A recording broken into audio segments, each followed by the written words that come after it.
ನಮಸ್ಕಾರ ಕರ್ನಾಟಕ. ಇಂದು ನಾನು ಶೃಂಗೇರಿಯಲ್ಲಿದ್ದೇನೆ. ಶೃಂಗೇರಿಯು ಕರ್ನಾಟಕ ರಾಜ್ಯದ ಚಿಕ್ಕಮಗಳೂರು ಜಿಲ್ಲೆಯಲ್ಲಿದೆ. ಈ ಸ್ಥಳವು ಶೃಂಗೇರಿ ಮಠಕ್ಕೆ ಹೆಸರುವಾಸಿಯಾಗಿದೆ. ಇದು ಆದಿಶಂಕರರು ಸ್ಥಾಪಿಸಿದ ಮೊದಲ ಮಠ. ಮೊದಲು ನಾವು ಪ್ರವೇಶಿಸುವಾಗ ಗೋಪುರವನ್ನು ನೋಡಬಹುದು. 127 ಅಡಿ ಎತ್ತರದ ರಾಜಗೋಪುರ ಪ್ರವೇಶದ್ವಾರದ ನಿರ್ಮಾಣವು 2014ರಲ್ಲಿ ಪೂರ್ಣಗೊಂಡಿತು.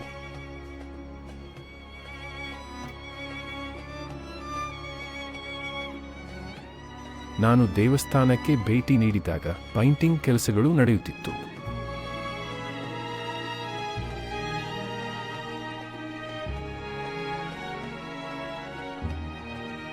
ದೇವಾಲಯಕ್ಕೆ ಪ್ರವೇಶಿಸುವ ಮೊದಲು ನಾವು ದೇವಾಲಯದ ಹೊರಗೆ ನಮ್ಮ ಚಪ್ಪಲಿಗಳನ್ನು ತೆಗೆದುಹಾಕಬೇಕು.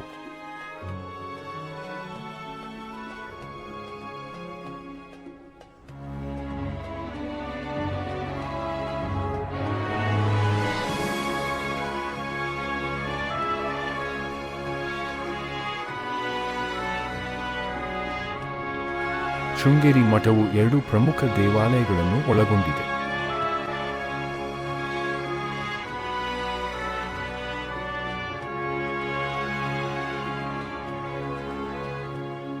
ಒಂದನ್ನು ಶಿವನಿಗೆ ಸಮರ್ಪಿಸಲಾಗಿದೆ. ಇದನ್ನು ವಿದ್ಯಾಶಂಕರ ದೇವಾಲಯ ಎಂದು ಕರೆಯಲಾಗುತ್ತದೆ. ಇನ್ನೊಂದು ಸರಸ್ವತಿಗೆ ಶಾರದಾ ಅಂಬಾ ದೇವಸ್ಥಾನ ಎಂದು ಕರೆಯುತ್ತಾರೆ.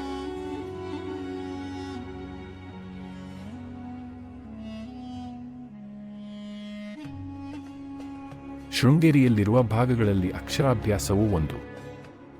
ಅಕ್ಷರಾಭ್ಯಾಸ ವಿಜಯದಶಮಿ, ಲಲಿತಾ ಪಂಚಮಿ, ಅಕ್ಷಯ ತೃತೀಯ, ಹಾಗೆಯೇ ಗುರುವಾರ, ಮೂಲ ನಕ್ಷತ್ರದ ದಿನಗಳನ್ನು ಅಕ್ಷರಾಭ್ಯಾಸ ಮಾಡಲು ಮಂಗಳಕರವೆಂದು ಪರಿಗಣಿಸಲಾಗುತ್ತದೆ.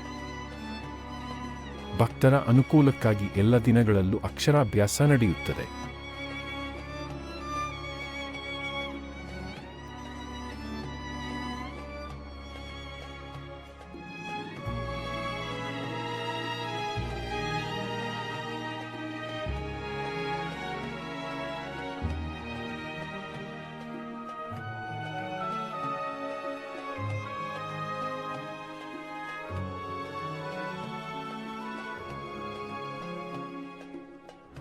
ಶ್ರೀ ಶಾರದೆಯ ಪುರಾತನ ದೇವಾಲಯ. ಶೃಂಗೇರಿಯ ಪೀಠಾಧಿಪತಿ ಶ್ರೀ ಶಂಕರ ಭಗವತ್ಪಾದರಿಂದ ದಕ್ಷಿಣಾಮ್ನಾಯ ಪೀಠವನ್ನು ಸ್ಥಾಪಿಸುವುದರೊಂದಿಗೆ ಪ್ರಾರಂಭವಾಗುವ ಭವ್ಯವಾದ ಇತಿಹಾಸವನ್ನು ಹೊಂದಿದೆ. ಮೂಲತಃ ಇದು ಶ್ರೀಗಂಧದ ಮರದಿಂದ ಮಾಡಿದ ಶಾರದೆಯ ಮೂರ್ತಿಯೊಂದಿಗೆ ಆಡಂಬರವಿಲ್ಲದ ದೇಗುಲವಾಗಿತ್ತು. ತರುವಾಯ ಶ್ರೀ ಭಾರತಿ ಕೃಷ್ಣ ತೀರ್ಥರು ಮತ್ತು ಶ್ರೀ ವಿದ್ಯಾರಣ್ಯರೊಂದಿಗೆ ಕೇರಳ ಶೈಲಿಯಲ್ಲಿ ದೇವಾಲಯವನ್ನು ನಿರ್ಮಿಸಿದರು. ಶ್ರೀ ಭಾರತಿ ಕೃಷ್ಣ ತೀರ್ಥರು ಶ್ರೀಗಂಧದ ವಿಗ್ರಹವನ್ನು ಪ್ರಸ್ತುತ ಚಿನ್ನದ ವಿಗ್ರಹದೊಂದಿಗೆ ಬದಲಾಯಿಸಿದರು. ವಿದ್ಯಾಶಂಕರ ದೇವಸ್ಥಾನ, ಇದನ್ನು 1338ರಲ್ಲಿ ನಿರ್ಮಿಸಲಾಯಿತು. ಇದು ಹೊಯ್ಸಳ ಮತ್ತು ದ್ರಾವಿಡ ವಾಸ್ತುಶಿಲ್ಪದ ಶೈಲಿಗಳನ್ನು ಸಂಯೋಜಿಸಿ ಸಂಪೂರ್ಣವಾಗಿ ಕಲ್ಲಿನಿಂದ ನಿರ್ಮಿಸಲಾದ ವಿಶಿಷ್ಟ ಸ್ಮಾರಕವಾಗಿದೆ. ಈ ರಚನೆಯು ಎತ್ತರದ ಸ್ತಂಭದ ಮೇಲೆ ನಿಂತಿದೆ ಮತ್ತು ಬೆಟ್ಟಗಳು ಮತ್ತು ಅವುಗಳ ಇಳಿಜಾರುಗಳಿಂದ ಭವ್ಯವಾದ ನೋಟವನ್ನು ನೀಡುತ್ತದೆ. ಇದು ಅಪಿಸಿಡಲ್ ಪೂರ್ವ ಪಶ್ಚಿಮ ತುದಿಗಳನ್ನು ಹೊಂದಿರುವ ಹೆಚ್ಚು ಅಥವಾ ಕಡಿಮೆ ಆಯತವಾಗಿದೆ. ಪಶ್ಚಿಮ ಭಾಗದಲ್ಲಿ ಗರ್ಭಗೃಹವಿದೆ. ಪ್ರವೇಶದ್ವಾರದ ಒಂದು ಬದಿಯಲ್ಲಿ ವಿದ್ಯಾ ಗಣಪತಿ ಮತ್ತು ಇನ್ನೊಂದು ಬದಿಯಲ್ಲಿ ದುರ್ಗೆ ಇದೆ.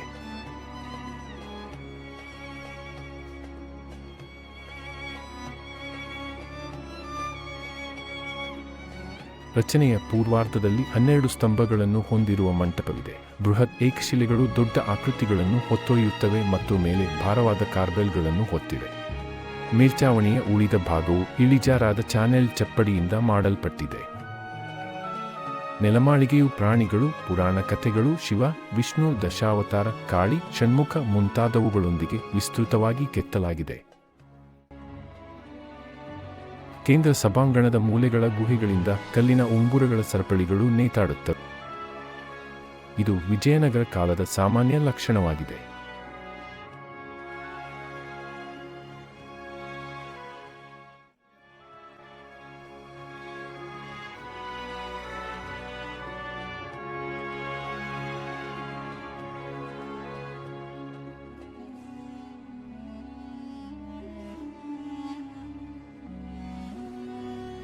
ತುಂಗಾ ನದಿ ಗುರು ನಿವಾಸದ ಬಲದಂಡೆಯಲ್ಲಿದೆ.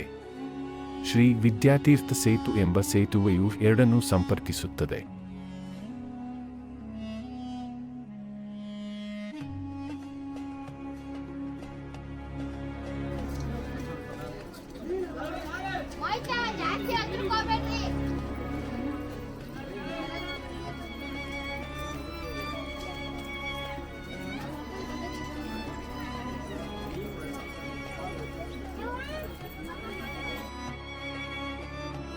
ಗರ್ಭಗೃಹದ ಇತರ 3 ಬದಿಗಳಲ್ಲಿ ಬ್ರಹ್ಮ, ವಿಷ್ಣು ಮತ್ತು ಮಹೇಶ್ವರ ಅವರ ಪತ್ನಿಯರ ದೇವಾಲಯಗಳಿವೆ.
ಈಗ ನಾವು ಊಟದ ಹಾಲ್ ಕಡೆಗೆ ಹೋಗುತ್ತಿದ್ದೇವೆ.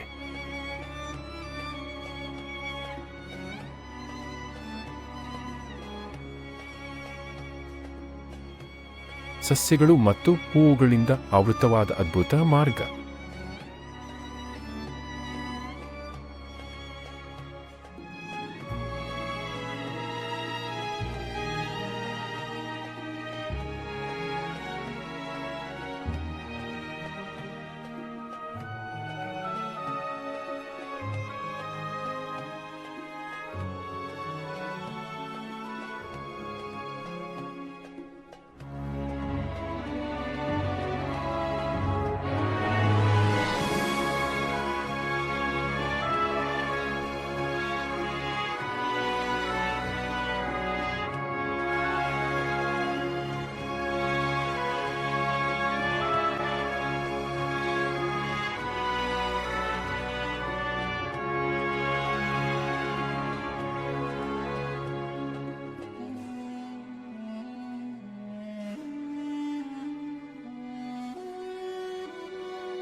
ಊಟದ ಹಾಲ್ ಸ್ಥಳ ದೇವಸ್ಥಾನದ ಹತ್ತಿರ ಶ್ರೀ ಭಾರತೀ ತೀರ್ಥ ಪ್ರಸಾದ.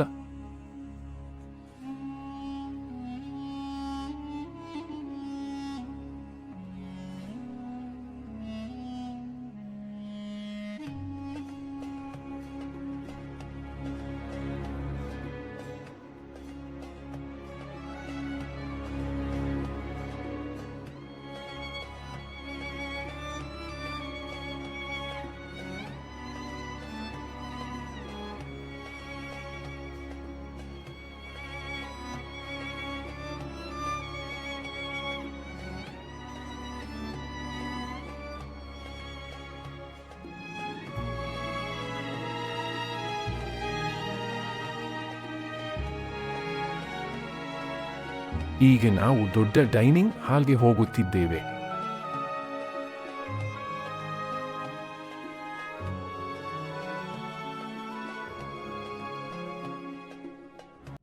ದಿನಕ್ಕೆ 7,500 ಭಕ್ತರಿಗೆ ಉಚಿತ ಅನ್ನಸಂತರ್ಪಣೆ ನಡೆಯಲಿದೆ. ಇದು ದೇವಾಲಯ ಮತ್ತು ದೇವಾಲಯದ ಹೊರಭಾಗವನ್ನು ಒಳಗೊಂಡಿರುತ್ತದೆ.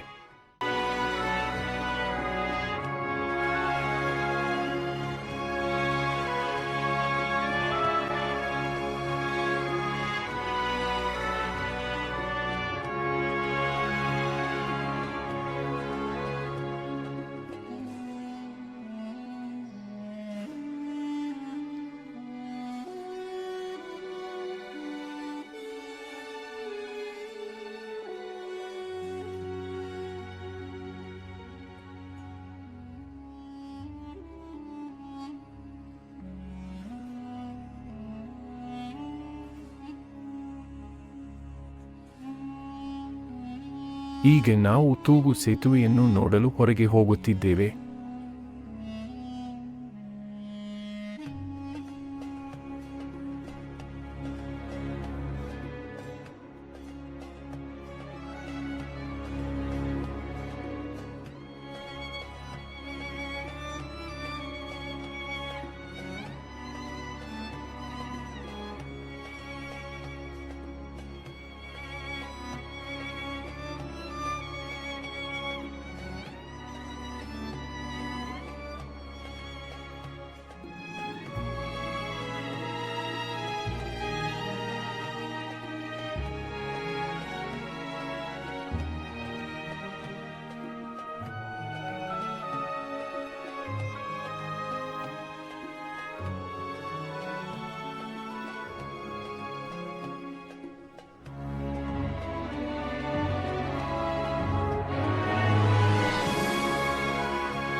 ತೂಗು ಸೇತುವೆಗೆ ಹೋಗುವ ಮೊದಲು ನಾವು ನಮ್ಮ ಚಪ್ಪಲ್ಗಳನ್ನು ತೆಗೆದುಕೊಳ್ಳಬೇಕಾಗಿದೆ.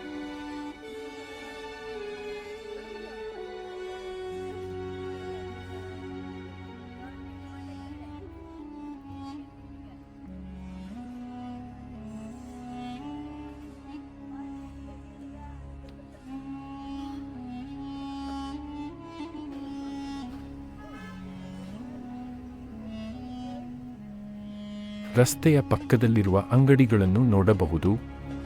ಜನರು ಅಲ್ಲಿಂದ ತಿಂಡಿ ಮತ್ತು ಆಟ ಸಾಮಾನುಗಳನ್ನು ಖರೀದಿಸುತ್ತಿದ್ದಾರೆ.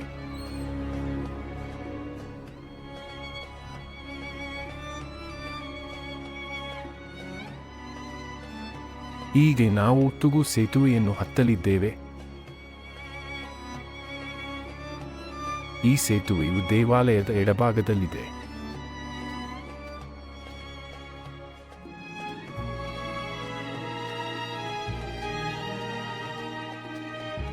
ದೇವಾಲಯವನ್ನು ನೋಡಿದ ನಂತರ ಎಲ್ಲರೂ ಈ ಸೇತುವೆಯನ್ನು ಏರಲು ಇಲ್ಲಿಗೆ ಬರುತ್ತಾರೆ.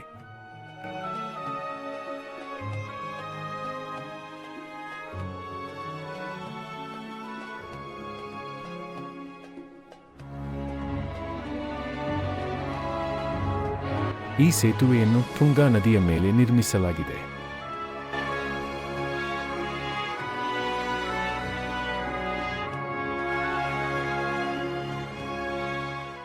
ತುಂಗಾ ನದಿಯ ದಡದಲ್ಲಿ ಶೃಂಗೇರಿ ದೇವಸ್ಥಾನದ ದೊಡ್ಡ ಪಾರ್ಕಿಂಗ್ ಅನ್ನು ನಾವು ನೋಡಬಹುದು.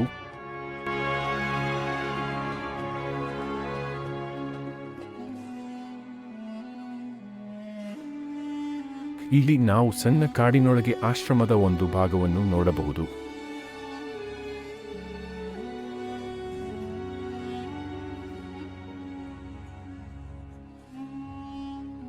ಅದು ಆಶ್ರಮಕ್ಕೆ ಹೋಗುವ ದಾರಿ.